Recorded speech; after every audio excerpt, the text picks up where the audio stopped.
Hello friends, welcome once again to Rick's Garage.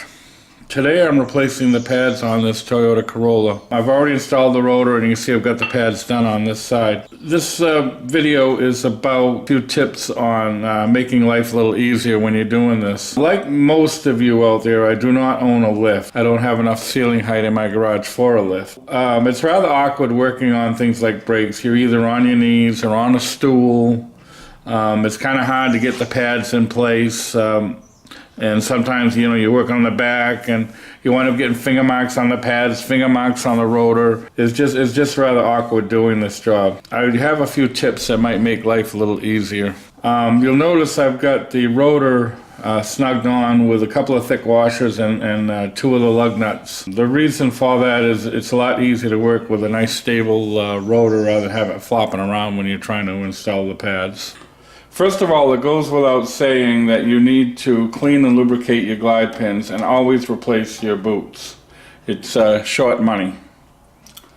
The other thing is to make sure that the channels where your pads go and your hardware kit go that are nice and clean and your hardware pieces fit properly. That is very, very important. Ideally, you want to replace the bracket if it's really rusty, but if you can't replace the bracket or you don't wish to replace the bracket, at least make sure that these areas are really clean to receive the hardware clips.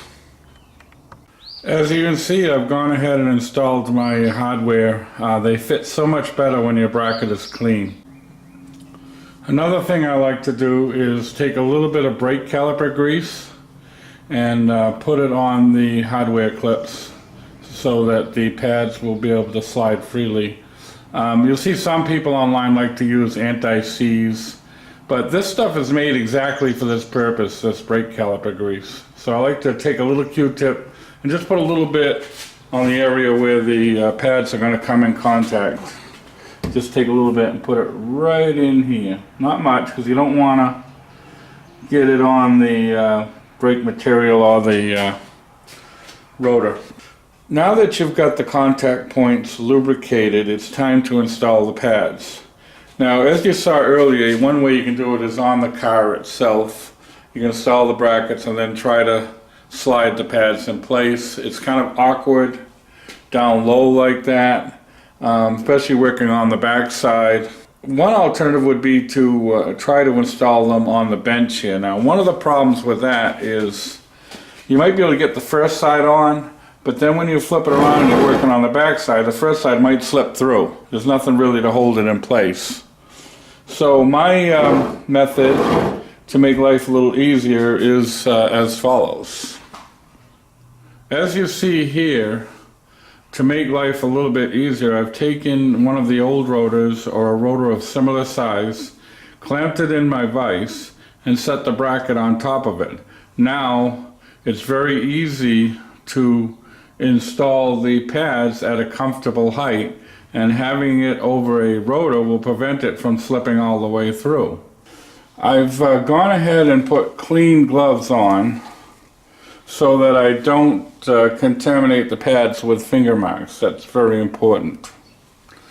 The other thing is sometimes with these pads, I don't know how well you can see this, but sometimes there are little burrs on the machined part of these pads, and it might not hurt to file them off to make them go on a little easier. These look pretty good, so I don't think I need to do that. So having the bracket just hanging on the old rotor. Now, if you don't have an old rotor lying around, use one of the new rotors or the current rotor before you install it. So having that in my vise, I'm going to go ahead and try to slip these in. As you can see, it's a lot more comfortable working here. And you can see that slipped in quite nicely. And now the rotor prevents it from going through. So now you can take your vise and swing it around, and now you can work on the back side. Now if you get your gloves dirty, just take them off and put another set on. So now we're going to go ahead and install our pads on the back side. Yeah, and as easy as that. So now, the bracket is ready to install on the car, all loaded with the new lubricated glide pins, your new hardware that's well lubricated, and your pads are in place and you haven't contaminated them. With your bracket all loaded up, lubricated, it's a simple matter to just slide it over the rotor and start one of your bolts.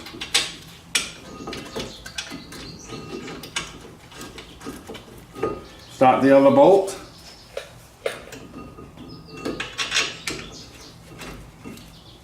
And then just make sure they're slid nicely against the rotor. And all you gotta do is tighten them up. So I hope these tips were helpful to you. And I thank you once again for watching Rick's Garage, and good luck on your next project.